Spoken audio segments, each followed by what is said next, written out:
Time now for sports on 104.7 The Cave.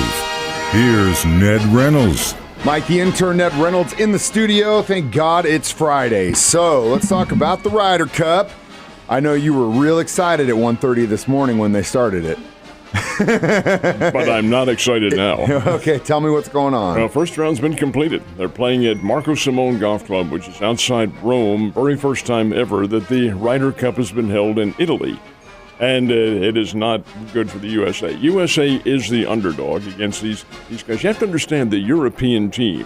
These are all citizens of other countries. They don't live here.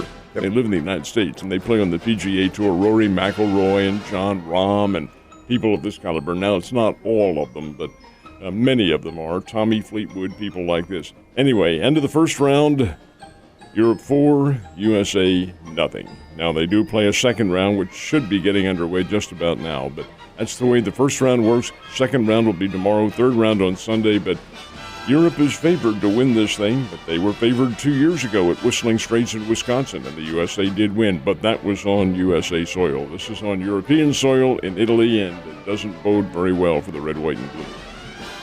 Still a little bit left to play, though. Don't just throw in the towel just yet, Ned. Go Team USA. All right, Notre Dame, Duke tomorrow. You never really hear about Duke in the football scheme. Usually it's basketball, but what's at stake here? Well, Duke University is pretty good. Their football team has really come on. They do have a national ranking, and they host Notre Dame this time. This is very interesting because they play in Durham. And Notre Dame is coming off of a near miss last week against Ohio State. Duke has been winning on a regular basis. They knocked off UConn last week. They also knocked off Clemson earlier this week. But even more important than that, Notre Dame, I wonder how many realize this, they are quasi-members of the Atlantic Coast Conference. They are in every other sport except football. And in football, they're mandated to play 5 games or more per year. Well, usually they limit it to just those 5 because they play a intersectional schedule. Notre Dame has won 29 straight Atlantic Coast Conference games. 29 straight. And now they go up against Duke. Let's see what happens. This will be a really interesting set of circumstances here. And it'll be a big one as far as the national rankings are concerned as well. A lot of great games coming up this weekend, sir. Oh, yeah, gosh, yes. Speaking of which, Missouri State definitely got a big test against Southern Illinois tomorrow. This is not the easy test that the Bears were hoping they would open the conference season with, that hey, they've got to play them, and that's part of the contest, part of the way things shape up. The Bears are playing Southern Illinois in Carbondale. This is one of the oldest rivalries in Division I AA ever. And, you know, the Bears and Salukis have been playing forever in basketball and baseball, and, of course, in football now that they're conference members. The Salukis lead in wins in this series, 12-10. But the fact of the matter remains that last season, the Bears had a 14-0 lead and blew it. And Southern Illinois won 38-20, I think the final score was. But the fact remains, the Bears want to get off to a good start in the conference, have to go to Salukiville, as Charlie Spoonhour used to call Carbondale, and play tomorrow. It's a late afternoon game.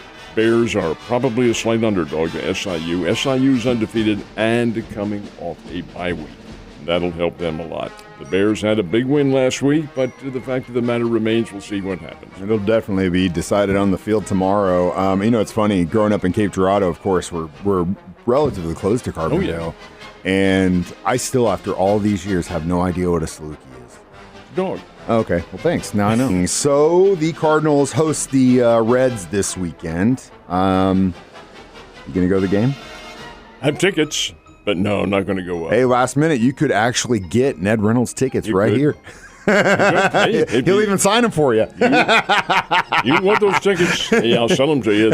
And they're for Saturday night when the Reds-Cardinals game is followed by Adam Wainwright and his band.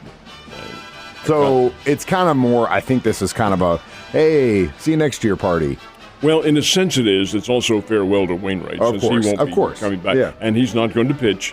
His pitching days are done. He had his last game last month, not this past Monday night, but Monday night a week ago. So he He is finished, and the Cardinals are too. They're playing out the string. They're not going anywhere. They're going to finish last in the National League Central Division.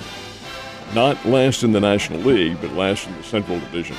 And that's, in a sense, a moral victory.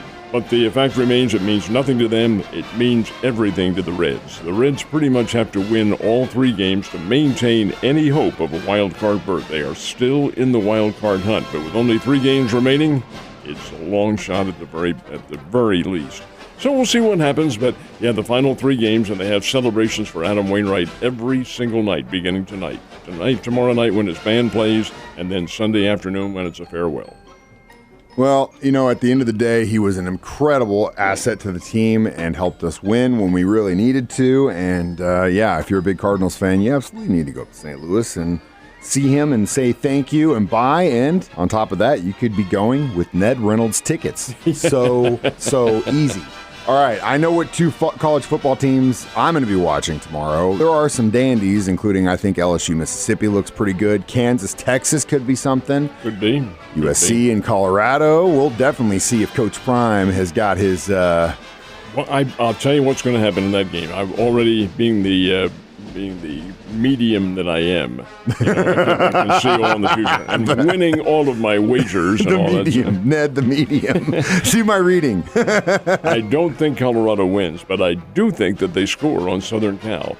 Arizona State, which is not a very good team, scored big on Southern Cal last week, 28. USC outscored them 45-28. But I think Colorado can score on this team. Beat them, that's another story. Caleb Williams is the Southern Cal quarterback, used to quarterback Oklahoma, and he's pretty good. He's a Heisman Trophy candidate, and the Colorado Buffs saw a Heisman Trophy candidate last week in Bo Nix at Oregon. You saw what he did. He's dumb good. Carved him up. Anyway, the must-watch games are Notre Dame-Duke for me. I want to see how that one ends up. Alabama on the road at Mississippi State. This is the first of 2 road games for Alabama in this schedule. Mississippi State and Texas A&M next week. That's really interesting ramifications here. The Texas A&M ball club plays Arkansas in Jerry's World. That's at AT&T Stadium in Irving. That's where they always play. That is an interdivision game in the SEC.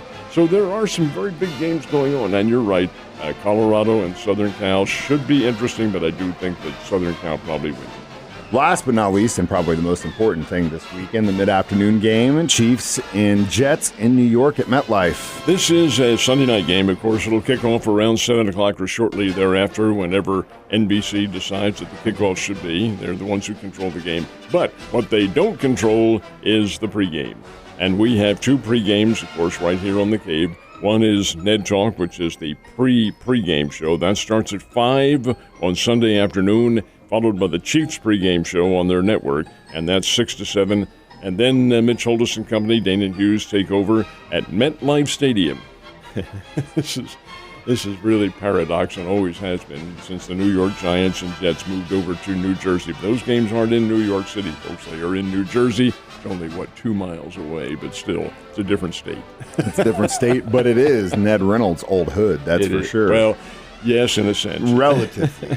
You have a wonderful weekend, sir, and I'll see you on Monday. Yes, sir.